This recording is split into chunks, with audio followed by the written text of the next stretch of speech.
Good morning class fifth students. आज हम हिंदी व्याकरण के पाठ 2 का रिवीजन करेंगे, अभ्यास करेंगे, जिसका नाम है वर्ण विचार। आइए हम पाठ का पहले सारांश देखते हैं। पाठ में क्या है? वर्ण भाषा की सबसे छोटी इकाई है। वर्णों का व्यवस्थित समूह वर्णमाला कहलाता है। वर्ण दो प्रकार के होते हैं, स्वर और व्यंजन। स्वर तीन प्रकार के होते हैं, ह्रस्व, दीर्घ और प्लुत। व्यंजन तीन प्रकार के होते हैं, स्पर्श, अंतस्थ और ऊष्म। संयुक्त व्यंजनों की संख्या 4 है, श, त्र, ज्ञ और श्र। दो समान व्यंजन के योग से बने व्यंजन द्वित्व व्यंजन कहलाते हैं। दो अलग अलग व्यंजनों के मिलने पर जब उनके मूल रूप से में भिन्नता नहीं होती है तो ऐसे व्यंजन संयुक्ताक्षर कहलाते हैं। 10 स्वरों की मात्राएं होती हैं। स्वर बच्चों वैसे 11 होते हैं, पर उनमें से जो छोटा आ होता है वो हर वर्ण के पीछे उसकी ध्वनि आती है, उसकी मात्रा नहीं होती है। र का प्रयोग रेफ, ऊपर जो र लगता है, तथा पदेन, नीचे र की मात्रा जो आती है, के रूप में किया जाता है। तो ये आपके पाठ का सारांश था, पाठ 2 वर्ण विचार का। अब हम इसका अभ्यास कार्य याद करेंगे। सही का निशान लगाइए।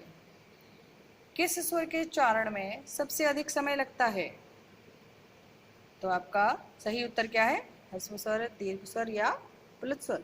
तो आपका सही उत्तर है प्लुत स्वर, जिसमें अब मैं अभी एक स्वर होता है ओम का उच्चारण जब हम करते हैं, उसमें स्वर समय बहुत अधिक लगता है।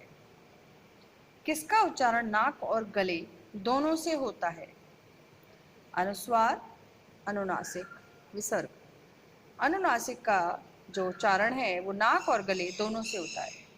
कौन कौन से व्यंजनों के उच्चारण में ऊष्मा उत्पन्न होती है?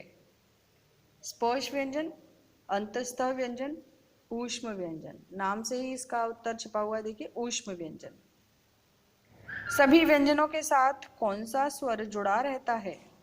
अ, अभी मैंने आपको बताया था, अ सभी व्यंजन के साथ जुड़ा रहता है। उच्चारण में हम जब बोलते हैं, कोई भी व्यंजन आप बोलकर देखो तो उसके पीछे जो ध्वनि आएगी वो किसकी आएगी? अ। रिक्त स्थानों को भरिए। रिक्त स्थान में आपको पूरी ये लाइन है, पूरा वाक्य है, वो याद करना है।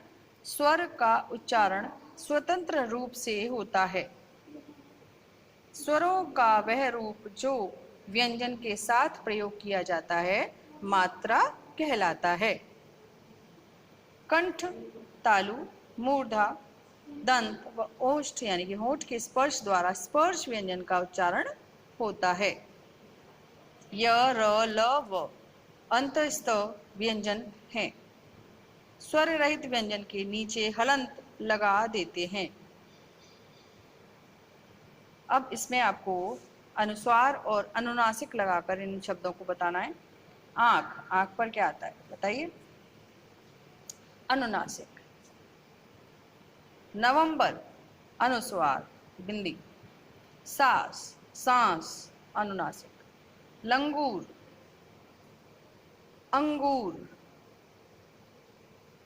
बांस में चंद्र बिंदु आती है, संतरा में अंक की बिंदी आती है, चांद में चंद्र बिंदु आती है।